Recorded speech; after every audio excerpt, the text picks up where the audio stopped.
Found out my daughter was getting married the same way strangers did, through a social media post. There she was, smiling in a white dress, standing beside a man I barely knew, with a caption that read, "Counting down the days to our dream wedding. $45,000. A luxury venue. Designer dress. Crystal chandeliers. A celebration planned down to the smallest detail." And I wasn't there. And I wasn't there. I remember staring at my phone, thinking it had to be some kind of mistake. Maybe it was an old photo. Maybe someone tagged the wrong person. Maybe she was going to call me later that night and say, "Dad, I wanted to surprise you." But the more I scrolled, the more I realized the truth. There were engagement photos, a save-the-date video, comments from relatives congratulating her. Even distant cousins knew. Everyone knew, except me. My hands were shaking, not from anger, from something worse, from that heavy, sinking feeling in your chest when you realize you've just been erased from someone's life. This wasn't just a wedding. This was my little girl. The same little girl who used to sit on my shoulders at the fair because she was scared of getting lost. The same little girl who would run to the door every evening when I came home from work, screaming, "Daddy's here." The same little girl whose tiny hand wrapped around my finger in the hospital room the night she was born. The night I promised I would always protect her. I worked overtime shifts so she could go to a better school. I skipped vacations so she could join dance classes. I remember staying up all night helping her with a science project that ended up winning first place. I remember the tears when she had her first heartbreak, how she cried into my chest and said, "You'll always be my number one man, Dad." And now I was just nobody. People assume these things happen overnight. They don't. The distance builds quietly. After the divorce, things became complicated. I'll admit that. There were tense holidays, awkward birthdays, conversations that felt forced. But I never stopped trying. When she started dating him, I tried to be supportive. I invited them over for dinner. I asked about his job, his family, his plans. He was polite, but distant. I could feel something cold in his eyes, like he had already decided who I was before knowing me. Still, I kept telling myself, as long as she's happy, that's what matters. But somewhere along the way, I stopped being part of her world. Phone calls became shorter. Visits became rare. Holidays were suddenly too busy. I convinced myself it was normal. Kids grow up. They build their own lives. I never imagined I would find out about her wedding like an outsider scrolling through updates. $45,000. A venue overlooking the water. A custom gown. A guest list filled with friends, extended family, co-workers. But not her father. I replayed every conversation in my head. Did I say something wrong? Did I miss a sign? Was there a moment where she decided I wasn't good enough to stand beside her on the most important day of her life? The hardest part wasn't the money. It wasn't the luxury. It wasn't even the embarrassment of relatives calling me, assuming I was proudly involved. It was the silence. She didn't argue with me. She didn't confront me. She didn't tell me I hurt her. She just quietly removed me. I sat there staring at her smiling face on my screen, trying to match it with the little girl who once refused to sleep unless I checked under her bed for monsters. Maybe I had become the monster in her story. Maybe someone had painted me that way. Or maybe I was just no longer necessary. But one thing was certain. That post changed something inside me. Because for the first time in my life, I realized loving someone doesn't guarantee you a place in their future. I had no idea yet that what would happen next would shock her far more than she ever expected. I must have picked up my phone a dozen times that night, typed her name, and then put it back down. I didn't want to sound desperate. I didn't want my voice to shake. I needed to understand what was happening before I confronted it. But the silence was louder than any argument we'd ever had. The next morning, I finally sent a simple message. I saw the post. "Congratulations, I'm proud of you." I stared at the screen for hours. When she replied, it was short. "Thanks, nothing more." No explanation. No invitation. No, "Dad, I wanted to talk to you." Just one word that felt like a closed door. A few days later, I tried calling. She answered, but her tone was guarded, almost rehearsed. I told her I was happy for her, that the venue looked beautiful. Then I asked gently, when were you planning to tell me? Then she said, Dad, I didn't think it was necessary. Not necessary. I felt something inside my chest tighten. I asked her what she meant. She sighed like I was the one making things difficult. We're keeping it small. It's just close family and friends. I swallowed. I'm your father. Another pause. Then she said something that hurt more than anything else that day. It's complicated. Complicated. That word again. The same word that followed us after the divorce. The same word that explained missed holidays and canceled dinners. Now it was the reason I wouldn't walk her down the aisle. I asked her directly if I was invited. She didn't answer immediately. Instead, she said, I don't want drama, Dad. This day is about me and him. I just want peace. Trauma. I had never caused a scene in her life. I attended school events where her mother barely acknowledged me. I sat quietly at graduation parties while other parents stood together for photos. I bit my tongue 100 times to avoid making her choose sides. And now, somehow, I was the risk.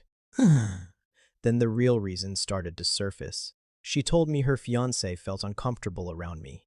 He thought I was judgmental. Apparently, he believed I never fully approved of him. I was stunned. I had invited him into my home. I had offered to help him network for a better job. I had never once raised my voice. And once someone decides who you are, it's hard to change their mind. As the conversation continued, she admitted something else. Her mother had been helping plan the wedding from the beginning. They toured venues together. They chose the dress together. They sampled catering menus together. Months of planning, and I was never mentioned. She said she didn't want to hurt my feelings if things changed. The irony almost made me laugh. Instead of risking discomfort, she chose certainty, the certainty of excluding me completely. A week passed. I tried to focus on work, but everywhere I turned, something reminded me of her. A father-daughter dance song playing on the radio, a jewelry store display advertising wedding bands, even a billboard promoting a waterfront venue that looked suspiciously like hers. Then, unexpectedly, she called me. Her tone was different this time. Softer. Careful. After some small talk, she finally got to the point.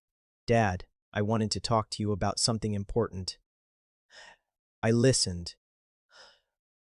She explained that weddings were expensive. Even with her fiancé's savings and her mother's contributions, the budget was stretched thin. The photographer they wanted cost more than expected. The floral arrangements alone were thousands. She mentioned the exact number, $45,000, almost defensively like she was justifying it. Then she said it. I was wondering if you'd be willing to contribute. For a moment, I thought I misheard her. She wasn't inviting me. She wasn't apologizing. She wasn't asking me to walk her down the aisle. She was asking for money. I stayed silent long enough for her to fill the space. She quickly added, It doesn't have to be a lot. Just whatever you can manage. It would mean a lot to me. I almost admired the confidence.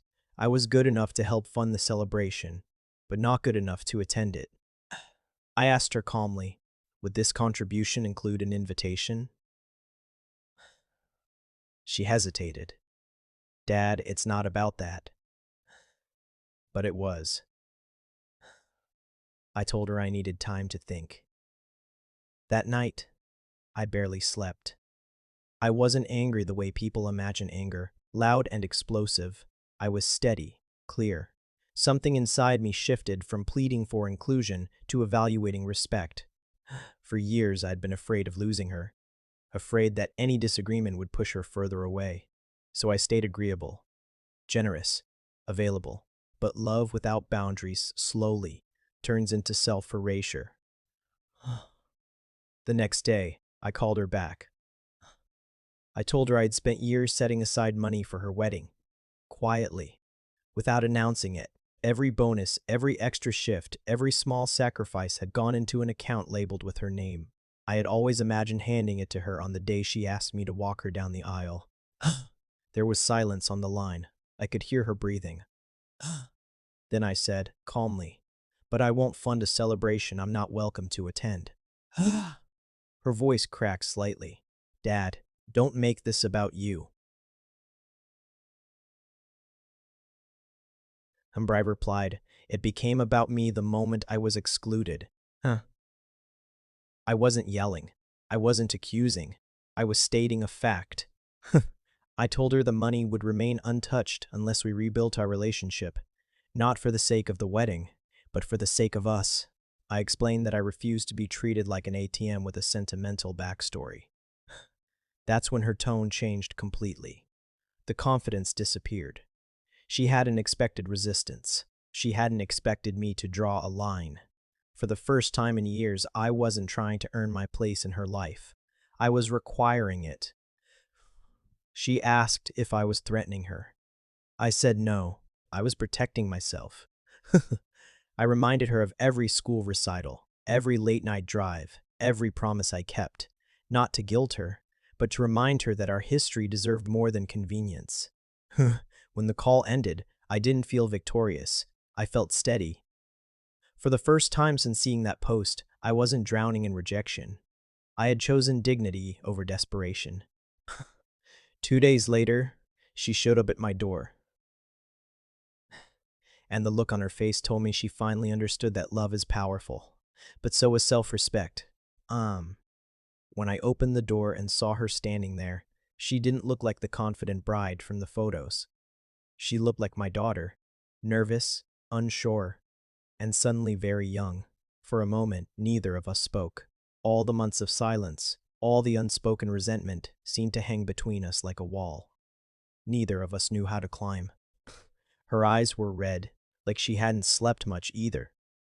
"I didn't think you'd actually say no," she admitted quietly. And that was the moment I understood everything. She hadn't expected me to have boundaries. She hadn't expected me to value myself enough to walk away from something that hurt. In her mind, I would always be there, no matter how little space she gave me. We sat down and talked longer than we had in years. Really talked. Not polite small talk. Not rushed updates. Honest conversation. She admitted she'd been influenced by opinions, by assumptions, by the constant fear of keeping everyone else happy. She said it was easier to slowly push me out than to confront the tension directly. I told her something I should have said long ago. Love doesn't mean accepting disrespect. Being a parent doesn't mean being optional. I wasn't angry about the wedding. I was hurt about being erased. She cried. I won't lie, so did I. I didn't demand an apology. I didn't ask for guarantees. I simply told her that if she wanted me in her life, it had to be real. Not hidden. Not convenient. Real. A week later, she called again. This time, her voice carried something different. Humility. She told me she wanted me there. Not as a sponsor. Not as a silent guest. As her father. The wedding still cost $45,000. The venue was still beautiful. The lights still shimmered across the water, but none of that mattered as much as the moment she placed her arm in mine and whispered, "I'm sorry, Dad." Sometimes the most shocking response isn't revenge. It's self-respect. She thought excluding me would be easier. What she learned instead was that relationships don't survive on silence and convenience. They survive on honesty, accountability, and mutual respect. And that lesson was worth far more than any wedding budget.